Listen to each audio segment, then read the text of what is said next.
இண்டிசஸில் 61st some இது. நேற்று பாருங்கள் 60வது சம் போட்டிருப்பேன். இது 61st சம்மு. அதாவது a power x is equal to bc, b power y is equal to ca, அப்புறம் c power z is equal to ab. இந்த some தான் நேற்று போட்ட சம். இதில் இப்போ போடுற சம் வந்து if a power x is equal to b power y is equal to c power z is equal to d power w. And இது நாலுமே கொடுத்துருக்கு. a power x b power y க்கு equal, c power z is equal, d power w க்கு equal. இன்னொரு condition என்ன கொடுத்துருக்குன்னா ab is equal to cd. Show that x plus y into zw is equal to xy into z plus w. இதை நம்ம prove பண்ணணும். இது ஏற்கனவே நம்ம இந்த மாதிரி ஒரு சம் போட்டிருக்கோம். அந்த மாடல் தான் இது. அதாவது k பவர் 1/x எல்லாம் எடுத்து போட்டிருப்பேன். நீங்கள் அதை பாருங்கள் போய் ஏற்கனவே பின்னாடி அது எந்த சம்முன்னு.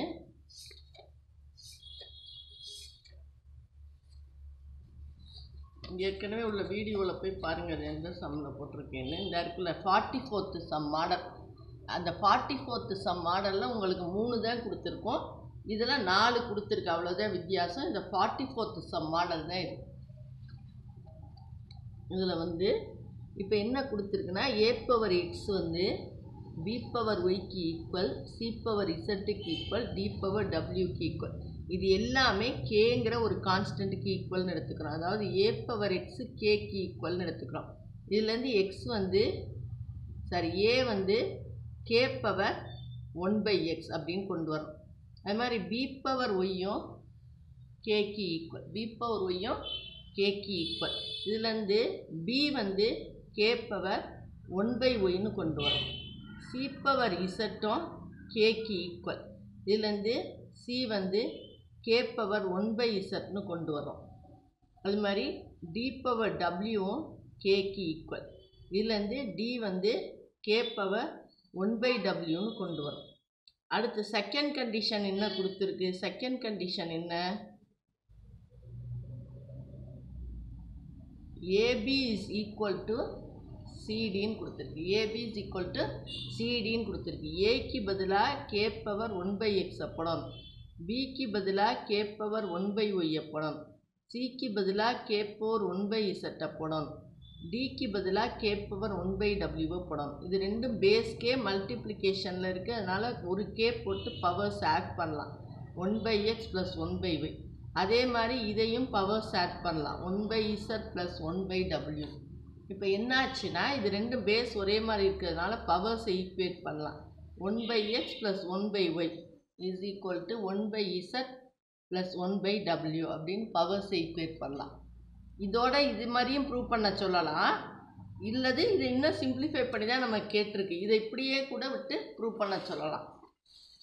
இப்போ 1/x ப்ளஸ் 1/y என்ன கிடச்சிருந்துச்சு நமக்கு? 1/x plus 1/y is equal to 1/z plus 1/wன்னு கிடச்சிருந்துச்சு இல்லையா? இப்போ எல்சிஎம் எடுப்போம். இந்த சைடு எக்ஸ் ஒய், எக்ஸ் இருக்கிறதுனால இதில் ஒய் மட்டும் வரும், இதில் ஒய் இருக்கிறதுனால எக்ஸ் மட்டும் வரும். இந்த பக்கம் ZW, இதில் Z இருக்கிறதுனால W மட்டும் வரும், W இருக்கிறதுனால Z மட்டும் வரும். இப்போ கிராஸ் மல்டிப்ளை பண்ணால் ZW into Y plus X is equal to XY into W plus Z. அதாவது இது ஒய் ப்ளஸ் எக்ஸை எக்ஸ் ப்ளஸ் ஒய்ன்னு எழுதியிருக்கு கணக்கில், இன்ட்டு இந்த ZW இந்த பக்கம் எழுதியிருக்கு. அதே மாதிரி XY into W plus Z Z plus Wன்னு எழுதியிருக்கு. இதுதான் அவங்க கேட்டது. x plus y into zw is equal to xy into z plus wன்னு. அது மாதிரி x plus y into zw is equal to xy into z plus wன்னு இதை மாற்றி அவங்க கேட்ட ஃபார்ம்க்கே நம்ம கொண்டாந்துட்டோம். அவ்வளோதான், ஹென்ஸ் ப்ரூவ். இந்த மாதிரியும் கேட்கலாம், இல்லது இதோடையும் கூட விடலாம். இதோட விட்டு இதை மட்டும் கூட கேட்கலாம். என்ன கேட்குறாங்களோ அந்த ஸ்டெப்புக்கு நம்ம கொண்டு வந்துடணும். அவ்வளோதான். ஒவ்வொன்றில் இருந்தும் a in terms of k, b in terms of k, c in terms of k, d in terms of k கண்டுபிடிச்சு அதை கொடுத்துருக்க கண்டிஷனில் சப்ஸ்டியூட் பண்ணால் இது வந்துட்டு இது similar to 44th some. 44th some இது மாதிரி தான், அதை போய் ரெஃபர் பண்ணிக்கிங்க.